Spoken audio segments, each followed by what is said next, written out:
Ceci est un livre audio autogénéré par Google. Introduction générale. Les fondements des politiques d'aménagement du territoire.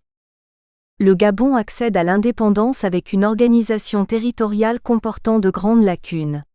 Certes, il existe une structure administrative hiérarchisée, cantons, districts, départements et régions, mais en réalité, les principales activités économiques sont localisées à Libreville et Port-Gentil sur le littoral atlantique.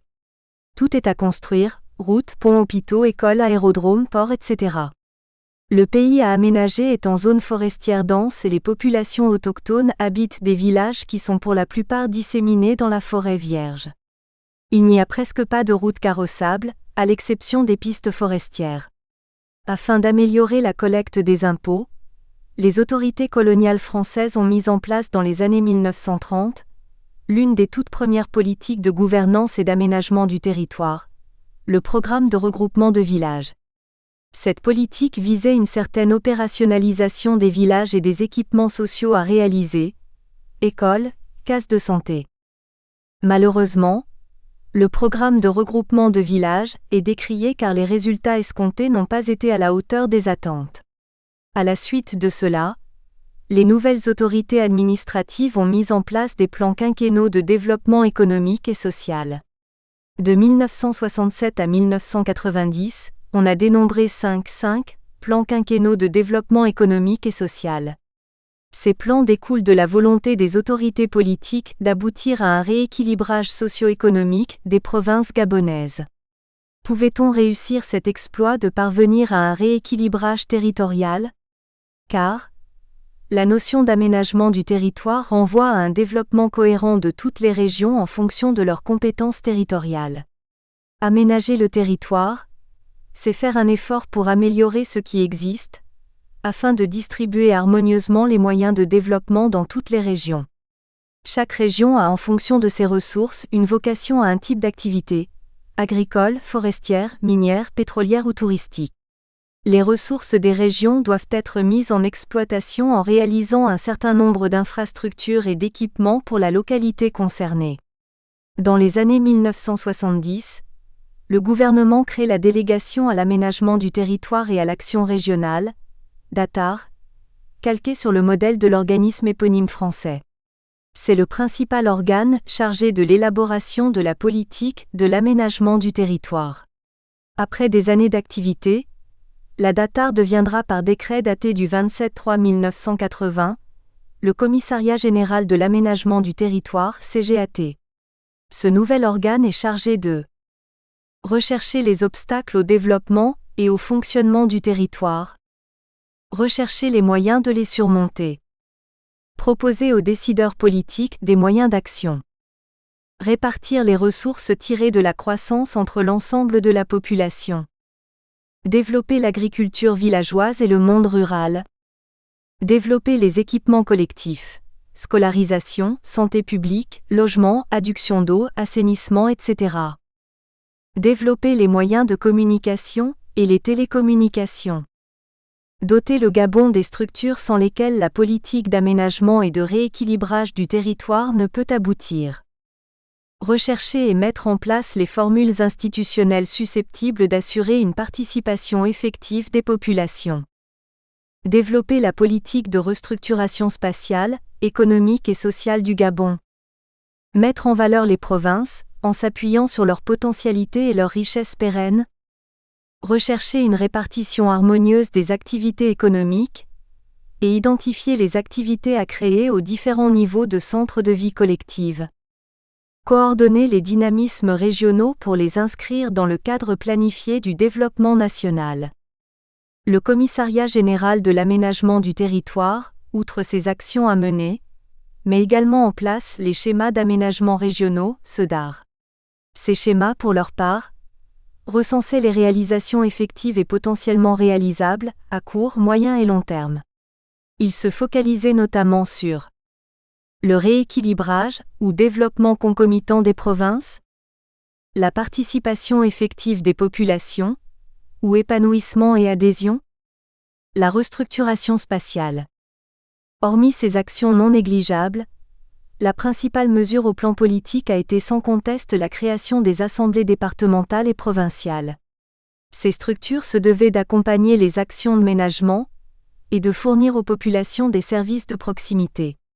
Dans la pratique, les assemblées départementales et provinciales ont été confrontées à l'insuffisance des moyens financiers, donc à une miniaturisation de leurs actions.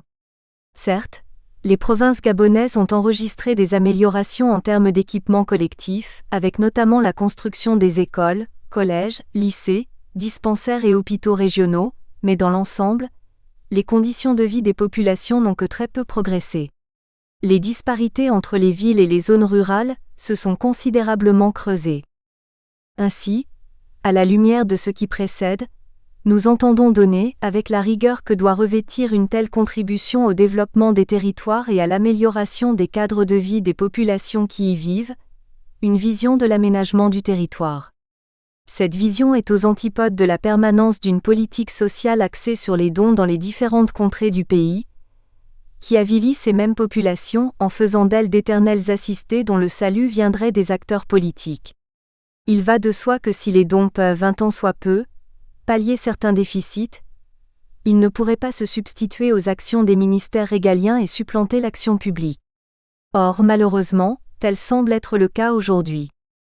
Qu'il s'agisse de la province de l'Estuaire ou du désert gabonais représenté par les 8 autres provinces, les marqueurs spatiaux laissent entrevoir partout des paysages hétéroclites hérités de l'époque coloniale dont les caractéristiques ressemblent, à s'y méprendre, aux paysages de pauvreté voire de l'oubli. Les 5 plans quinquennaux de développement, l'étude prospective, Gabon 2025, les livres blancs, les schémas d'aménagement urbain SDAU, le schéma directeur d'aménagement du territoire SDAT, le schéma national d'aménagement et de développement du territoire SNADT, le schéma national directeur d'infrastructure SNDI, sont autant d'outils de planification dont les résultats demeurent toujours attendus. Nous vivons aujourd'hui une période de profonde mutation, caractérisée par la compétition entre les territoires. Face à cette nouvelle problématique, la bonne gouvernance commande de doter tous les territoires des politiques publiques performantes et incitatives, susceptibles d'impulser leur développement respectif et d'accélérer leur mutation. Cependant, les habitudes séculaires de travail, de vivre ensemble sont partout prégnantes, avec leur lot de ségrégationnisme et de gentrification. Les clivages entre riches et pauvres s'accélèrent un peu plus. Et les territoires n'y échappent pas. La règle s'installe telle une chape, complexifiant chaque jour davantage le mal développement des provinces gabonaises. L'un des éléments de sa complexification est l'accroissement extraordinaire des inégalités entre Libreville et le reste du pays. L'absence d'investissement public dans des projets collectifs porteurs, d'équipements structurants, d'universités et grandes écoles, et des entreprises susceptibles de résorber, un tant soit peu, le chômage dans les provinces, l'accélération de la paupérisation des campagnes, des villes déshéritées peu ou prou planifiées, contribuent à renforcer les déséquilibres entre les territoires. Dans le cadre d'une approche prospective, les analyses pourraient éventuellement porter sur les formes innovantes de gestion, d'aménagement et de planification des territoires. Dès lors, il nous reviendrait d'inventer de nouvelles façons de repenser l'espace à travers la mise en place des plans de cohérence territoriale, PLACO. Ceci contribuerait à optimiser le développement durable, équilibré voire homogène des territoires jusqu'ici délaissés par les pouvoirs publics, au profit d'une frange des politiques qui les parcourent quotidiennement en psalmodiant le slogan de « Gabon de partage ». Mais que partage-t-on ? Les médicaments, les vivres frais ? Ces libéralités peuvent-elles, en toute objectivité, suppléer l'apport de l'État ? Comment assurer, à l'avenir, un service médical de proximité aux populations des territoires oubliés, autre que par l'entremise de caravanes médicales financées par les organisations non gouvernementales, ONG ?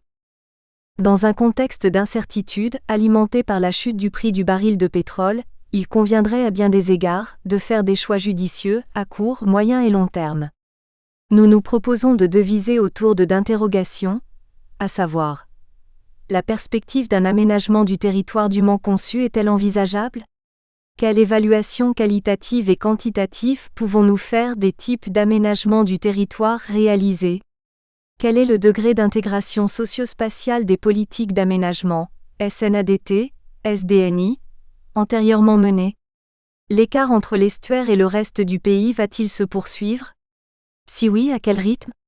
Le phénomène de gentrification déjà visible à Libreville va-t-il s'accélérer et, par effet de contagion, se répandre aux autres villes du pays? Le schéma national d'aménagement et de développement du territoire, SNADT, contribuera-t-il à gommer les déséquilibres régionaux accumulés depuis plusieurs décennies?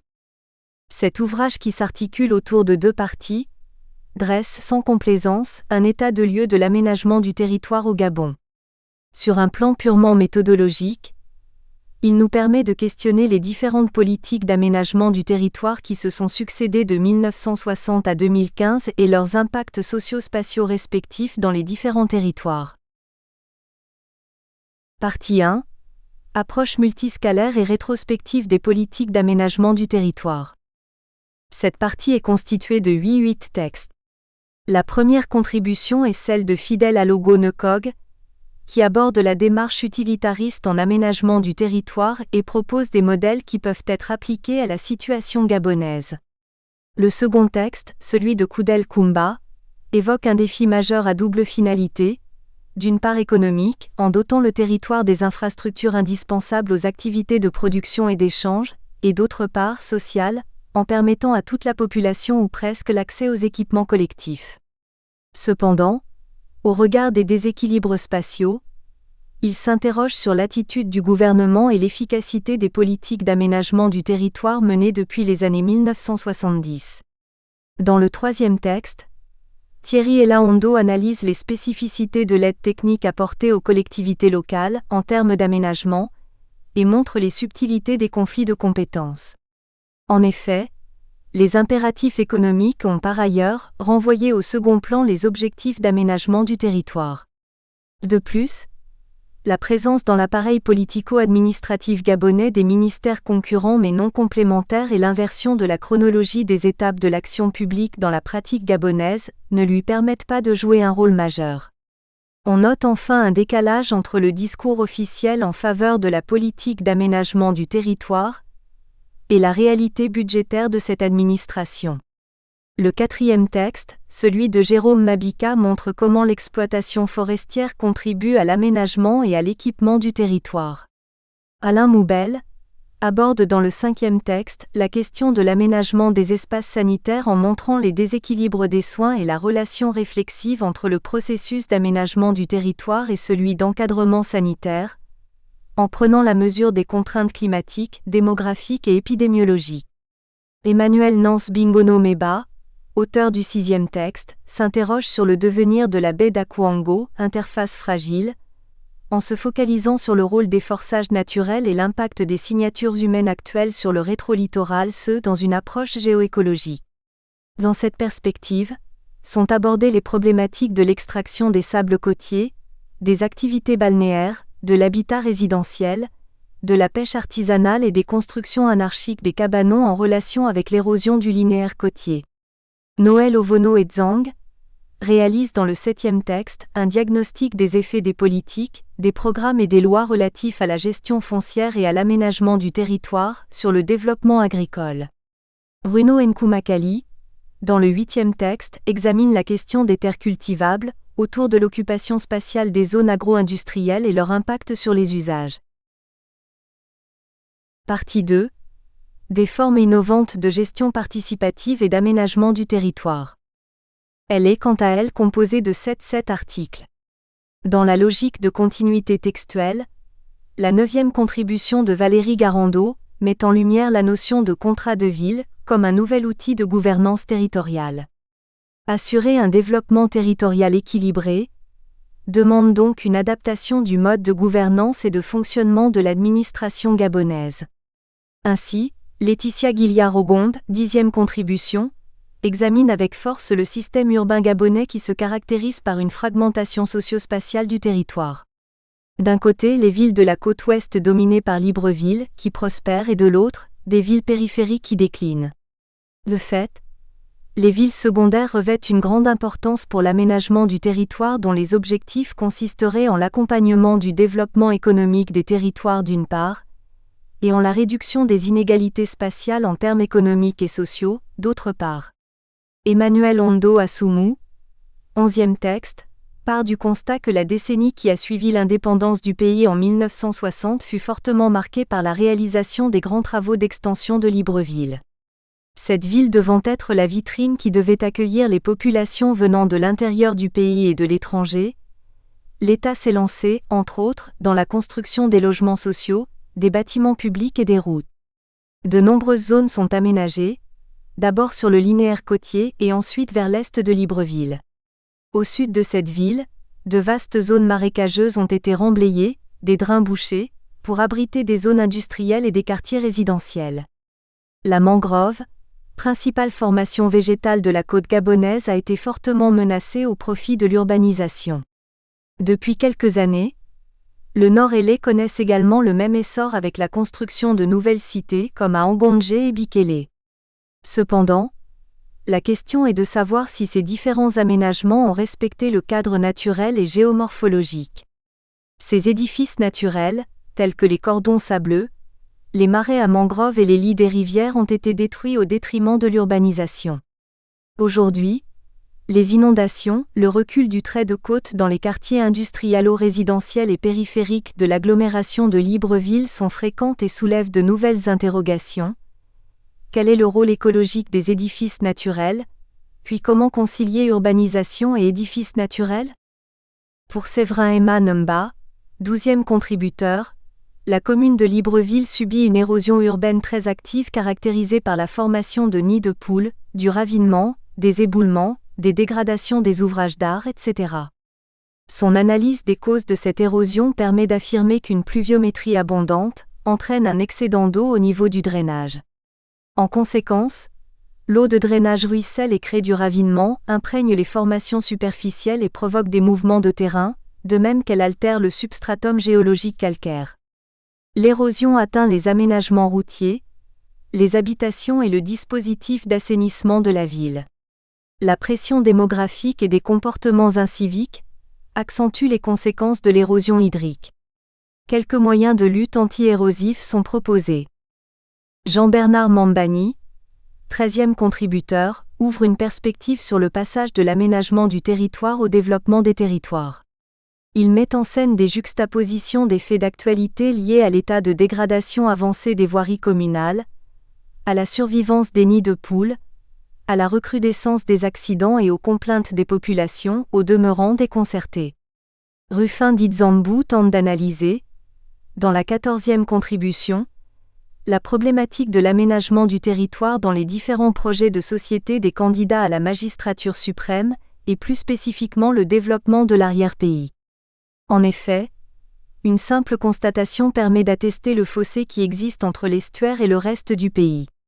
Il s'agit donc d'examiner, au cours des 4 dernières élections présidentielles post-conférence nationale, 1993, 1998, 2005, 2009, les différents arguments des candidats en vue de gommer cette disparité entre les provinces, d'analyser les différents projets à réaliser dans l'arrière-pays, notamment sur les plans économiques, social et culturel. Enfin, Ladislas Sens-Bekal, 15e contributeur, dans un texte évocateur et révélateur, passe au crible la contribution de l'Union africaine à l'autonomisation des gouvernements locaux et autorités locales afin de promouvoir des politiques d'aménagement du territoire adaptées à la situation à la diversité socio-culturelle africaine. Ces différentes contributions, 15 au total, permettront aux acteurs sociaux, administratifs, politiques, aux collectivités locales et aux ONG, d'avoir une vision exploratoire appropriée des discussions dont l'enjeu est le socle commun, demeure la formulation d'hypothèses heuristiques et des propositions, de réflexions prospectives et stratégiques, alternatives visant à contribuer, avec la puissance publique et les différents acteurs, au développement cohérent des territoires. Partie 1. Approche multiscalaire et rétrospective des politiques d'aménagement du territoire au Gabon. Le Gabon, à la recherche d'un modèle d'aménagement du territoire. Élément de réflexion pour une réalité utilitariste. Fidèle à LLOGHONKOGHE, École normale supérieure, groupe de recherche en sciences humaines et sociales, Libreville Gabon. L'aménagement du territoire est la recherche dans le cadre géographique d'une meilleure répartition des hommes, en fonction des ressources naturelles et des activités économiques. Claudius Petit. Aménager la cité sans l'implication des citoyens ne peut que conduire à une impasse. Gilles Andrieux. Introduction. Pourquoi et comment aménage-t-on un territoire ? Quels sont les indicateurs et les outils indispensables à une politique utilitariste d'aménagement du territoire ? Ces questions sont essentielles pour appréhender les enjeux et les finalités de l'aménagement du territoire au Gabon. C'est un moyen mis au service d'une ambition et d'une vision à long terme. Les acteurs dirigeants constatent que pour réaliser leurs objectifs, il est nécessaire d'organiser le territoire d'une certaine manière. Tout aménagement est la traduction concrète de leur choix de société. F. Choé et P. Merlin 2010, dans le Dictionnaire de l'aménagement et de l'urbanisme, définissent l'aménagement comme un ensemble d'actions concertées visant à disposer avec ordre les habitants, les activités, les constructions, les équipements et les moyens de communication sur l'étendue du territoire. Autrement dit, c'est une action volontaire impulsée par les pouvoirs publics qui suppose une planification spatiale et une mobilisation des acteurs, population, entreprises, élus locaux, administration. On peut dire que l'aménagement du territoire constitue à la fois un ordre et une efficacité, de transformation, de planification, de gestion et d'utilisation rationnelle des ressources. Une politique d'aménagement du territoire consiste en l'organisation d'un développement structurel d'un territoire donné ou d'un ensemble territorial. Infrastructures, transport, assainissement, eau, électricité. Elle fixe la destination générale des équipements, le tracé des grandes infrastructures, la localisation des services et des activités économiques, le tout consigné dans un document stratégique. Ce document précise que tout ne peut pas être prévu, mais le fait de mener une réflexion d'ensemble sur le devenir particulier d'une région permet à chacun de mieux situer son action et d'être plus efficace. Ce document peut contenir un ou des modèles d'aménagement. Le modèle d'aménagement est un outil efficace qui permet de projeter la représentation d'une vision à la fois technique et endogène sur un espace. Il repose sur un nombre d'actions concertées avec les populations locales, les associations, les ONG, les promoteurs économiques qui facilitent la réalisation des scénarios à mettre en pratique. Au Gabon, la pratique de l'aménagement du territoire, contrairement à ce qu'on pourrait croire, n'est pas récente. Les préoccupations explicites d'organiser de manière rationnelle le territoire national remontent aux années antérieures à l'indépendance du 17 août 1960. Les pouvoirs publics, face aux problèmes de disparité régionale et du développement monopolaire ou macrocéphalique de Libreville, ont introduit des plans d'organisation territoriale dans la perspective d'un développement équilibré du pays, grâce à une redistribution harmonieuse de la population, des activités, des infrastructures et des équipements. Du coup, certains plans d'aménagement ont été initiés. Malheureusement, cette initiative est demeurée au seul stade d'intention, puisqu'aucun plan d'aménagement n'a été traduit en actes. Toutefois, on peut regretter que ces plans non seulement ne sont pas mis en œuvre, mais aussi et surtout ne sont pas adaptés à cause de leur caractère autocratique. On assiste à l'inanité des orientations technocratiques des politiques d'aménagement et des scénarios imposés par le haut, via les bureaux d'études. Ces modèles d'aménagement proposés, en difformité avec les représentations spatiales locales, entraînent des conflits culturels entre les dépositaires des logiques verticales de la coopération technique et les bénéficiaires des ouvrages réalisés ou à réaliser, à Logo-Necog, 2006, 2010, 2013.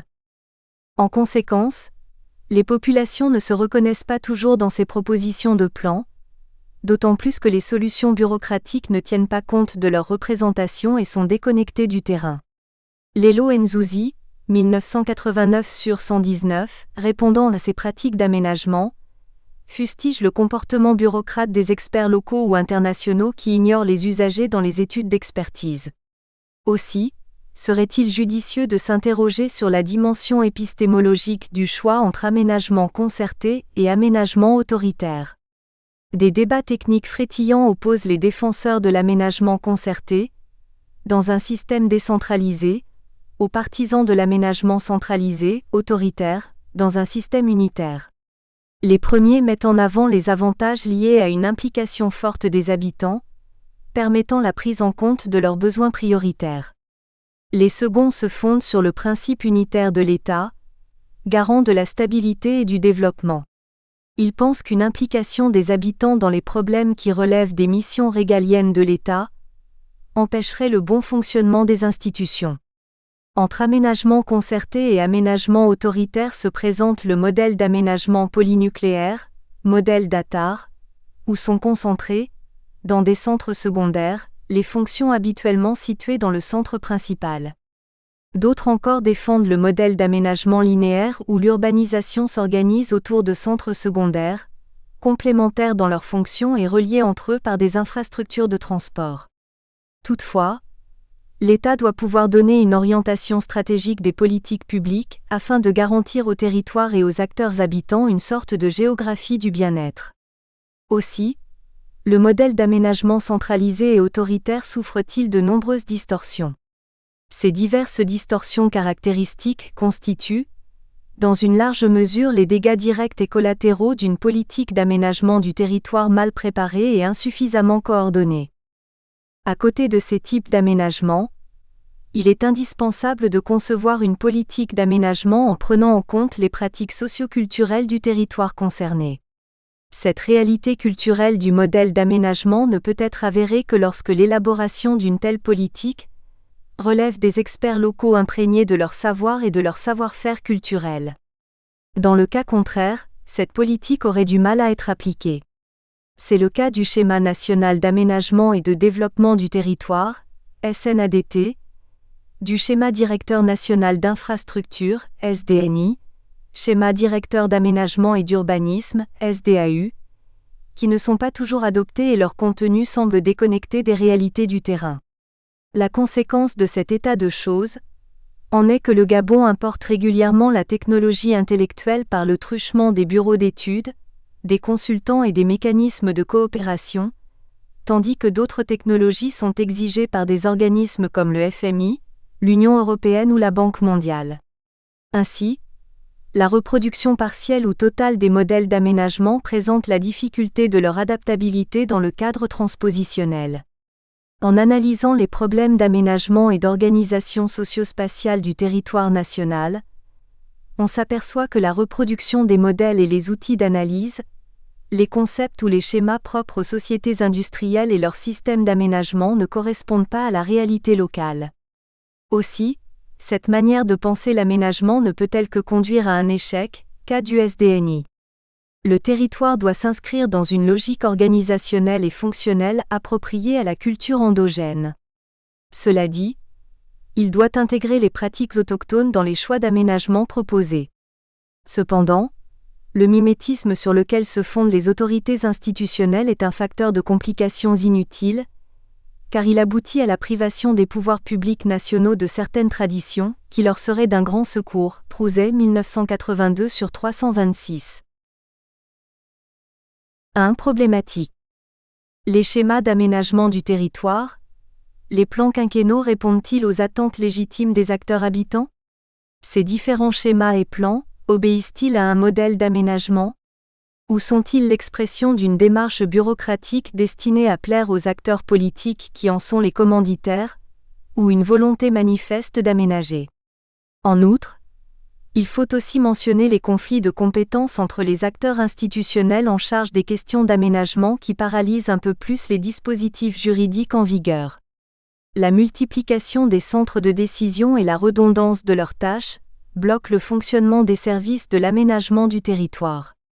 En effet, les différents acteurs reconnaissent implicitement la redondance de leurs compétences attribuées par la législation en vigueur en matière d'aménagement du territoire. En conséquence, les modèles proposés occultent les pratiques spatiales et culturelles endogènes. À cet effet, l'adoption d'un modèle d'aménagement ambitieux, utilitaire, visionnaire apparaît comme un régulateur de la situation actuelle. Quels sont les mécanismes que l'on doit intégrer dans un plan d'aménagement, afin de le rendre efficace et adapté? Quelles sont les stratégies impérieuses à mettre en place pour garantir une bonne gouvernance de l'aménagement du territoire? Quels sont les instruments qui permettent aux décideurs de concevoir non pas un aménagement autoritaire, mais un aménagement conforme aux exigences de développement durable? Quel modèle d'aménagement retenir pour le Gabon? 2. Méthodologie. Nous avons combiné deux techniques de recherche: l'examen des documents officiels disponibles et l'observation sur le terrain. Le point de départ de notre recherche a consisté à consulter les documents appropriés sur les questions de l'aménagement du territoire. Ces documents ont porté sur deux principales sources d'information: les ouvrages et les textes de loi en vigueur sur l'aménagement du territoire au Gabon. La recherche s'est orientée sur les aspects suivants: les instruments sectoriels, les modèles de développement territorial, les scénarios proposés, le cadre d'application des schémas qui sont en déphasage avec le contexte socio-culturel des acteurs habitants et les perspectives de gouvernance territoriale. En plus de la consultation des documents, nous avons utilisé une approche basée sur l'observation des faits sur le terrain. L'observation des faits analysés sur le terrain a consisté à confronter les schémas d'aménagement et la réalité de terrain. Elle nous a permis de constater l'ampleur des pratiques locales de la gouvernance de l'aménagement, au demeurant des règles prescrites par les autorités gouvernementales. 3. Qu'est-ce qu'une politique d'aménagement du territoire? La politique d'aménagement du territoire obéit aux logiques de choix publics. Pour mieux appréhender cette action volontaire, il est judicieux de montrer son contenu au regard de deux principes fondamentaux: en tant que technique de planification, vision à long terme, et en tant que politique, ambition. Comme on peut le constater, l'aménagement du territoire est à la fois théorique et politique. Au niveau théorique, il embrasse l'urbanisme, le développement régional, le développement local et la décentralisation. De fait, on passe d'une conception physique de l'aménagement du territoire à une conception associant développement durable et gouvernance des territoires. La démarche repose sur 4 piliers causalement liés: physique, socio-économique, environnemental et institutionnel. 1. Le pilier physique vise à équilibrer la répartition géographique de la population, des activités et des équipements. 2. Le pilier socio-économique permet de promouvoir le développement des richesses relevant des besoins, des vocations et des potentialités des différentes parties du territoire. 3. Le pilier environnemental repose sur la dimension qualitative de l'aménagement du territoire, qui consiste à veiller à ce que la pression anthropique sur les ressources naturelles tienne compte de la vulnérabilité des écosystèmes. 4. Le pilier institutionnel ambitionne d'assurer une coordination à la fois horizontale et verticale des actions et des interventions, dans le cadre de la décentralisation. Au total, la politique d'aménagement du territoire comme stratégie est un instrument au service du développement. Il met l'accent sur l'homme comme sujet des besoins prioritaires à satisfaire et comme acteur de mise en valeur dont il faut améliorer les conditions d'existence sur les plans économiques, social et culturel. Dans ce cas de figure, la notion de développement est intégrée à l'aménagement du territoire qui poursuit en permanence une double préoccupation, à savoir réduire les inégalités de développement inter- et intra-régional, autrement dit, corriger les déséquilibres territoriaux et sociaux au niveau régional et local, d'une part, mettre en valeur les ressources et les potentialités de chaque territoire, de l'ensemble du territoire en vue d'un développement économique cohérent et dynamique, d'autre part. Au niveau politique, c'est un acte de puissance publique destiné à assurer la cohésion des politiques publiques, une meilleure allocation des ressources et à servir de cadre d'orientation et de stratégie d'action aux politiques territoriales avec des objectifs de développement durable. Aussi, pouvons-nous considérer l'aménagement du territoire comme une action publique qui comprend toutes les interventions de l'État, des collectivités locales, des entreprises, avec les problèmes de coordination que pose un système à intervenants multiples, d'autant plus que les acteurs privés sont directement visés et concernés. On peut également constater que l'aménagement du territoire est transversal et participe à la synthèse des politiques sectorielles aux différentes échelles. Le premier acteur est l'État qui, au travers des institutions, donne les grandes lignes de l'aménagement du territoire. Il a un rôle régulateur. En effet, La loi de décentralisation de 1996 devait permettre un rééquilibrage de l'organisation territoriale, des compétences et des moyens. Malgré l'existence de cette loi, les collectivités locales ne disposent pas des moyens financiers nécessaires à la mise en œuvre des nouvelles compétences. Figure 1. Qu'est-ce que l'aménagement du territoire ? Source, conception et réalisation, FALLOGHONKOGHE, GRESHS, INS 2017. Chaque pays ajuste la politique d'aménagement en fonction des problèmes spécifiques à leur territoire qui prennent la forme, soit d'un aménagement ordonnateur, soit d'un aménagement créateur. Le premier aspect renvoie à une mise en ordre de l'occupation spatiale avec l'imposition de sujétions, l'interdiction de certaines constructions ou la soumission à des normes précises. Le second aspect, quant à lui, se réfère à un aménagement dynamique susceptible de créer dans les foyers d'activité et des sources de richesse qui jusque-là faisaient défaut. Dans ce contexte, la politique d'aménagement repose sur des stratégies spatiales, des échelles d'intervention, des instruments et des mécanismes qui territorialisent les actions de développement sectoriel. L'aménagement du territoire consiste en des actions qui aboutissent à une transformation spatiale, dans le but de le mettre en valeur et d'assurer un meilleur fonctionnement pour ses habitants. Figure 2. Enjeux de l'aménagement du territoire. Source, conception et réalisation, FALLOGHONKOGHE, GRESHS, INS 2017. Autant, nous avons abordé les aspects définitionnels et leur logique applicative de l'aménagement du territoire.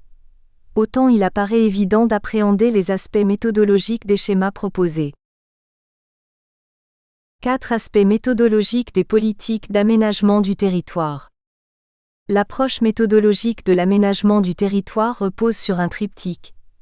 Intégration des territoires, stratégie de développement et participation des acteurs. L'intégration des territoires implique une logique verticale, horizontale et globale en harmonisant les besoins et les types d'actions. La stratégie de développement, quant à elle, nécessite une vision cohérente et partagée qui permet d'organiser le choix des activités par la valorisation des ressources locales et la sensibilisation des acteurs habitants. Enfin, la participation repose sur l'implication des différents acteurs concernés ou non. Figure 3. Démarche en aménagement du territoire. La méthode des politiques d'aménagement du territoire exige des approches globales et locales, capables d'intégrer les mécanismes participatifs.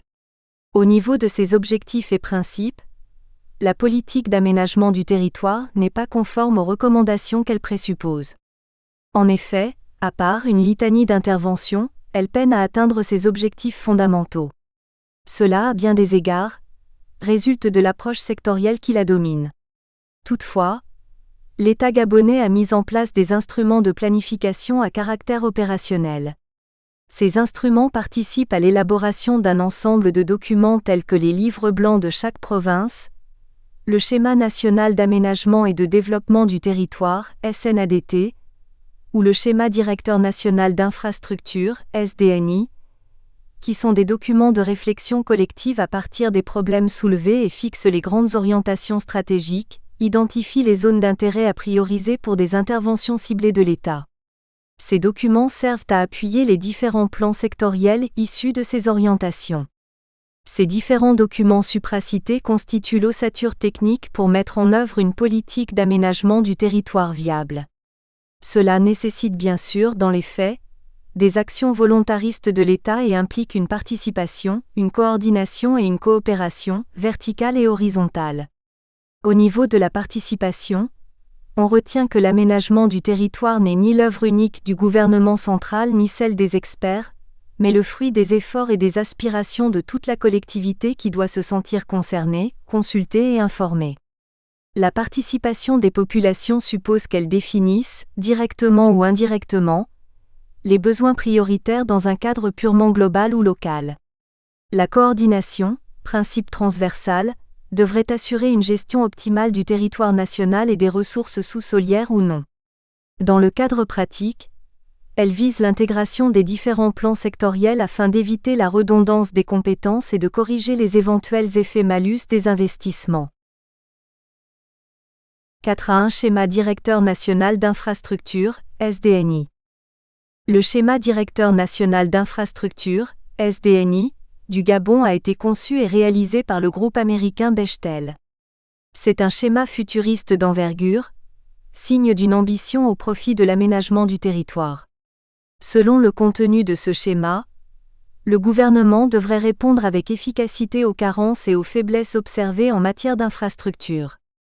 L'État va moderniser et renforcer les infrastructures d'accueil existantes en province et à proximité des parcs.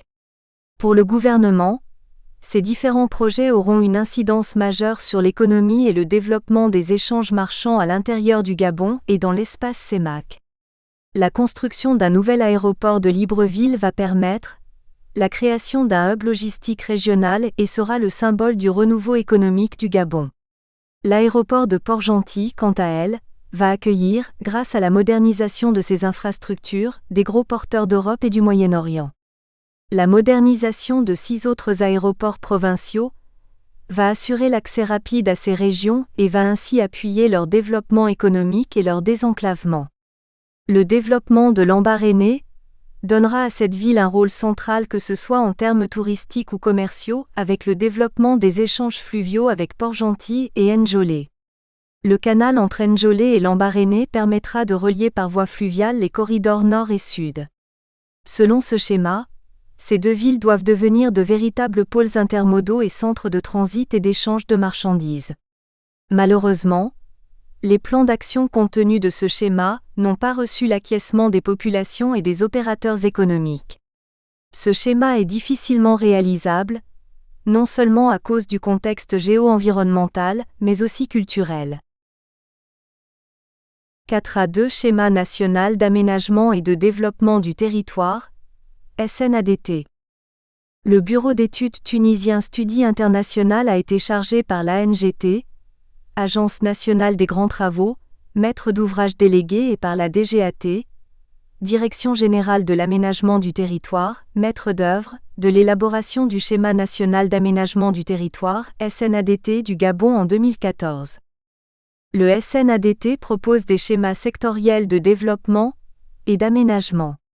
À cela s'ajoute un schéma d'armature urbaine, incluant les villes et les centres ruraux, des schémas régionaux d'aménagement et de développement.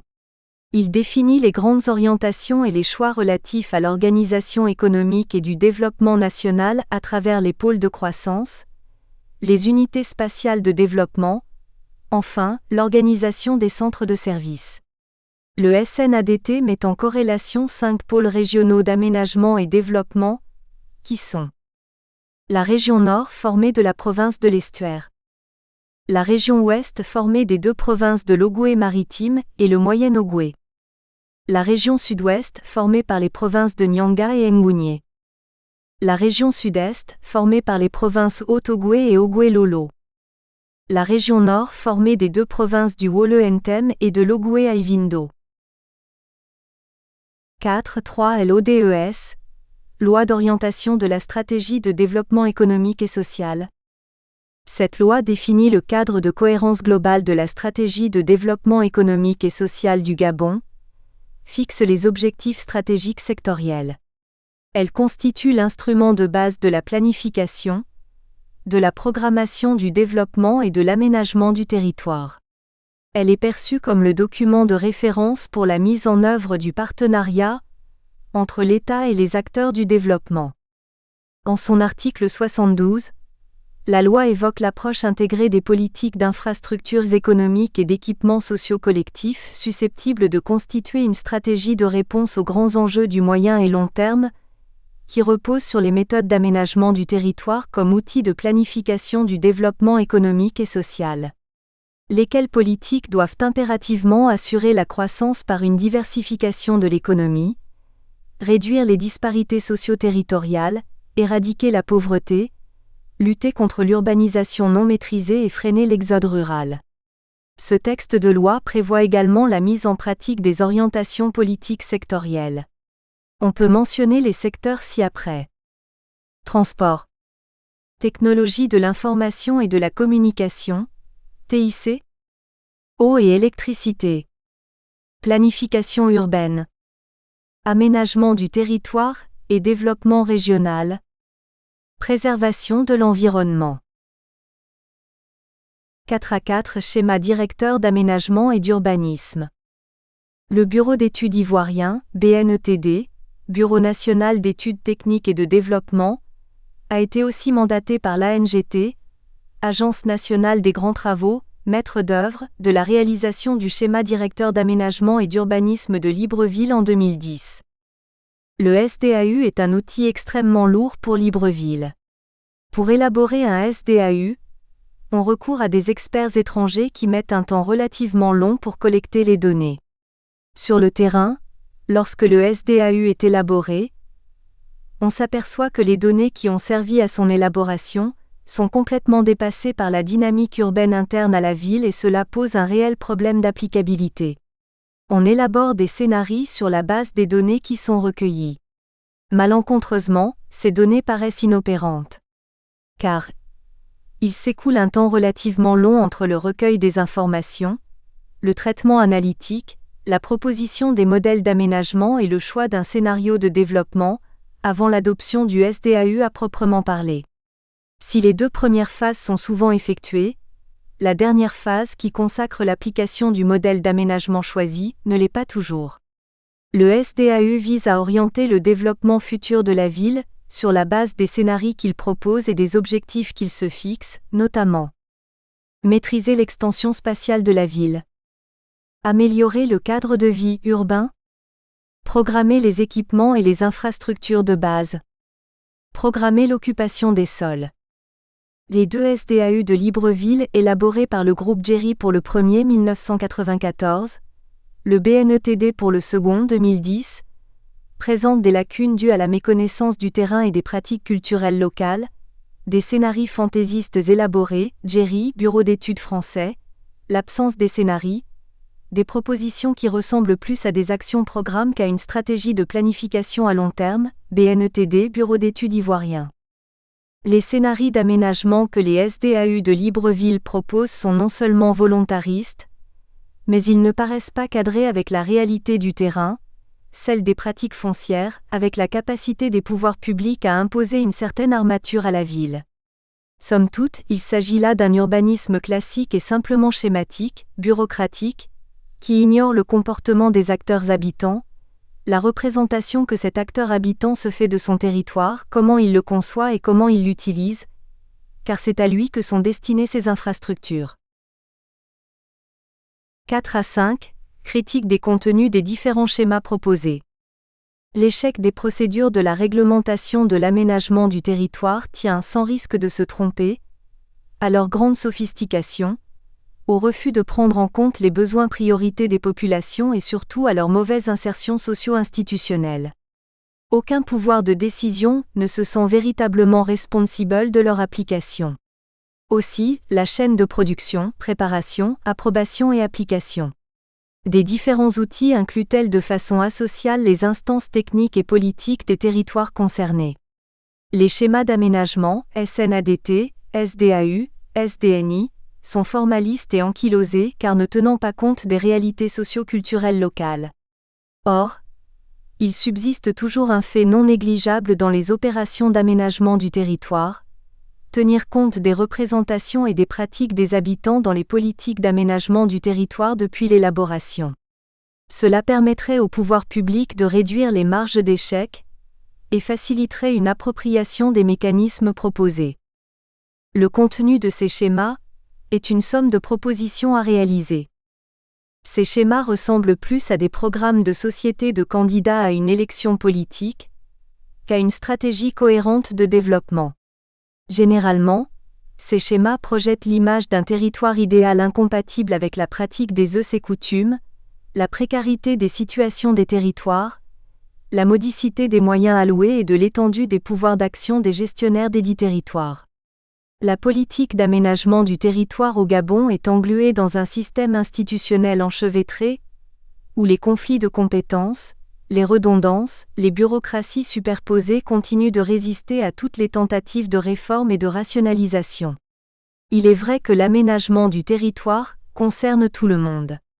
À commencer par les départements ministériels, qui à de rares exceptions, revendiquent, à bon escient, le statut de partie prenante des politiques d'aménagement. Non seulement la volonté institutionnelle est d'imposer des plans d'aménagement technocratiques qui cadrent peu ou pas avec l'imaginaire populaire et la pratique du terrain, mais aussi la plupart de ces plans sont élaborés par les bureaux d'études déconnectés des canons culturels locaux, Alogo-Necog, 2006, 2009, 2010, 2011, 2013. Et pour être plus près encore de la réalité du terrain, ajoutons à cet imbroglio institutionnel ce qui suit. L'absence de texte précisant les domaines de compétence des divers départements impliqués dans le processus d'élaboration des plans d'aménagement, la fréquence des remaniements ministériels et des redécoupages des compétences des départements concernés, en somme le nomadisme des services administratifs. La faible propension des dix ministères à coordonner leurs actions. La multitude d'agences, d'associations et d'ONG opérant à l'échelle nationale et locale dans le domaine de l'aménagement du territoire, sans une réelle expérience. Dès lors, tous les gouvernements qui se sont succédés n'ont jamais su considérer une planification spatiale homogène du développement des territoires. Et, au lieu d'élaborer un cadre général définissant la vision du développement et d'aménagement, d'où découlent des schémas, plans ou politiques, etc., les dirigeants ont préféré mettre en place des programmes d'urgence qui la plupart du temps ne répondent pas aux besoins réels des populations. Une telle situation a généré des conséquences sur le ministère de la Planification qui a connu des changements de dénomination et de fonction, limitant ainsi son champ d'action. Et le département aménagement du territoire, en tant qu'une des composantes de la planification, a subi les contre-coups de cette mutation. Ce qu'on peut retenir de ces schémas, c'est le type d'aménagement du territoire centralisé, étatique en lieu et place d'un aménagement décentralisé. En effet, la loi 1596 relative à la décentralisation a défini de manière ambiguë les compétences des collectivités locales en matière d'aménagement. Et ce, de façon verticale. De plus, c'est dans ce contexte d'absence de stratégie opérante en matière d'aménagement et de développement, d'instruments de planification, de gestion et de contrôle des territoires qu'apparaissaient les premières expériences de développement dites locales. En effet, on dénote à travers le territoire toute une ribambelle de tentatives de projets de développement local, PAPSUT, PROTOTIPPEE, PDIL, ARTGOLD. Tout ceci s'est réalisé sans une véritable appropriation par le pouvoir local et les communautés de base. Les collectivités locales qui, naturellement, devraient coordonner l'ensemble de ces activités depuis leur élaboration jusqu'à leur exécution, n'ont été associées que comme spectateurs. Ceci a rendu vaines les orientations antérieurement formulées. Autrement dit, on conçoit un plan en 1990 ou en 2000 et l'on veut l'appliquer en 2017, pendant que la situation sur le terrain devient alarmante. Cette façon laxiste de gérer les territoires entraîne un déphasage entre le plan élaboré, les prétendus équipements proposés et l'occupation des espaces qui se fait de manière rapide. On remarque que dans l'état actuel des choses, les pouvoirs publics sont obligés de recourir aux opérations de déguerpissement de certains espaces publics occupés illégalement par les habitants, en dédommageant ces derniers. À la faiblesse de l'action des autorités publiques et locales en ces domaines, les populations opposent désordre et anarchie dans la gestion des territoires. 5. Quel modèle d'aménagement et de développement du territoire pour le Gabon ? Comprendre cet état chronique de mauvaise gouvernance de l'aménagement observé au Gabon revient à considérer l'organisation de l'État, de son administration et ensuite ses rapports avec les collectivités locales. L'on se retrouve dans une situation paradoxale entre deux systèmes d'organisation, centralisation et décentralisation. Et au bout du compte, le pays demeure encore centralisé dans ses structures, ses procédures politico-administratives et ses mentalités. Le rôle de l'État permet de relever plusieurs traits caractéristiques. Confondu avec le gouvernement, on est en présence d'une sorte de personnalisation de pouvoir depuis près d'une cinquantaine d'années environ. À ces caractéristiques, il faut ajouter tout l'héritage de l'État hyper-centralisé, démissionnaire, irresponsable et surpolitisé. Face à cette réalité, la logique centralisatrice a atteint son point critique, nécessitant l'adoption d'un nouveau système d'organisation du pays. Est-il possible d'avoir un type d'aménagement décentralisé, alors que le pays demeure en lui-même centralisé à toutes les échelles administratives et politiques? Cette question nous interpelle à plus d'un titre, afin de comprendre les difficultés à construire un modèle d'aménagement. Toute politique d'aménagement du territoire est guidée par un esprit de contrôle, et s'inscrit dans un modèle. Le modèle est une représentation simplifiée de la réalité de terrain qui contient des propositions de schémas d'aménagement, et s'identifie à un système politique ouvert, décentralisé, ou fermé, autoritaire. La section qui suit présente certains modèles déjà expérimentés, qui permettent d'avoir une certaine opinion sur les stratégies d'aménagement du territoire. 5.1 Modèle d'ATAR ou DIACT. Le modèle d'aménagement d'ATAR, délégation à l'aménagement du territoire et à l'action régionale, devenu un temps DIACT, délégation interministérielle à l'aménagement et à la compétitivité territoriale, puis de nouveau d'ATAR, délégation interministérielle à l'aménagement du territoire et à l'attractivité régionale, est basé sur un découpage du territoire national en régions, délimité en fonction de plans d'aménagement du territoire et du degré d'attractivité de celle-ci en termes d'investissement. Les DATAR préparent, impulsent et coordonnent les politiques d'aménagement du territoire menées par l'État, et accompagnent les mutations économiques en privilégiant une approche offensive de la compétitivité. Ce mode de découpage est à la fois concerté, plusieurs ministères et corps constitués y prennent part, et économique. L'espace territorial est différencié en régions économiques intégrées, englobant plusieurs préfectures, voire plusieurs départements à la fois. La tutelle y est exercée collectivement par une délégation interministérielle placée sous la tutelle du Premier ministre.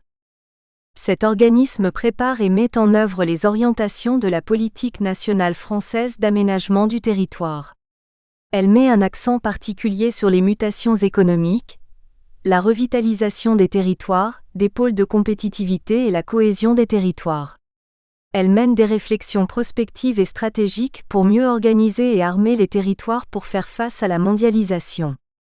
Son action est aussi fondée sur la connaissance des statistiques détaillées de chaque réalité territoriale et l'identification des dynamiques territoriales en marche ou en émergence. Elle demeure une force de proposition pour assister les territoires dans la construction de leur idéal développementaliste. 5.2 Modèle de dynamique territoriale. Le modèle de développement territorial proposé par Gilly permet l'intervention d'autres acteurs sur le territoire. Selon Gilly, l'État n'apparaît plus comme le seul porteur de l'intérêt général et les autres acteurs, publics ou privés, rendus plus autonomes, participent à la construction et à la négociation des règles et de leurs applications. Gilly part du principe que dans une vision dynamique, le territoire est défini comme un construit socio-économique produit par les interactions entre les acteurs locaux, économiques, sociaux, techniques et institutionnels, qui participent à la résolution des problèmes identifiés sur un territoire donné. À cet effet, il distingue trois principes clés: un principe géographique, un principe organisationnel et un principe institutionnel. Le principe géographique traite de la désunion des acteurs et des activités dans l'espace exprimé en coût et ou temps. Ce principe dépend de la qualité des infrastructures de transport et des technologies de communication. Le principe organisationnel, quant à lui, concerne les interactions entre acteurs participant à une même activité finalisée, au sein d'une même organisation ou entre organisations, grands groupes, réseaux. Ce principe se construit sur un autre principe dit institutionnel reposant sur l'adhésion des acteurs à des règles d'action et, dans certaines situations, à un système commun de représentation qui oriente les comportements collectifs. Gilly pense qu'en tout état de cause, un principe institutionnel s'inscrit dans un rapport contradictoire de pouvoir, que ce soit entre employeurs et employés, entre firmes, entre acteurs privés et publics, logique de profit, logique de bien public, de sorte que la mise en compatibilité qu'elle permet est toujours provisoire. Pour Gilly, en effet, tous ces principes sont inféodés dans trois principales structures de gouvernance locale: gouvernance privée collective et gouvernance publique. La gouvernance privée s'appuie sur les acteurs privés qui impulsent et pilotent les dispositifs de coordination et de création de ressources, selon un but d'appropriation privée. Il en est ainsi de la firme motrice, par exemple l'établissement d'un grand groupe, qui structure économiquement et institutionnellement l'espace productif de son site d'implantation, Comilog à Moanda, Shell à Gamba, Oprag à Ovendo. Dans la gouvernance privée collective, l'acteur clé est une institution formelle qui regroupe des opérateurs privés et impulse une coordination de leur stratégie, chambres de commerce et d'industrie, les syndicats professionnels et toute forme de club d'opérateurs privés par exemple. Enfin, dans la gouvernance publique, les institutions publiques ont des modes de gestion des ressources qui diffèrent de l'appropriation privée, notamment à travers la production de biens ou services collectifs, donc par définition utilisables par tous les acteurs, sans rivalité ni exclusion d'usage. 5.3 Modèle d'équilibre et d'assimilation politique. Le modèle d'équilibre et d'assimilation politique, selon Béard et Estèbe, 1999, s'apparente au jacobinisme apprivoisé. Selon ce modèle, le pouvoir local est résiduel. Il est situé dans une relation de dépendance et de subordination vis-à-vis du pouvoir central. Nous espérons que vous avez apprécié cet aperçu. Pour continuer à écouter ce livre audio sur Google Play Livres, utilisez le lien dans la description de la vidéo.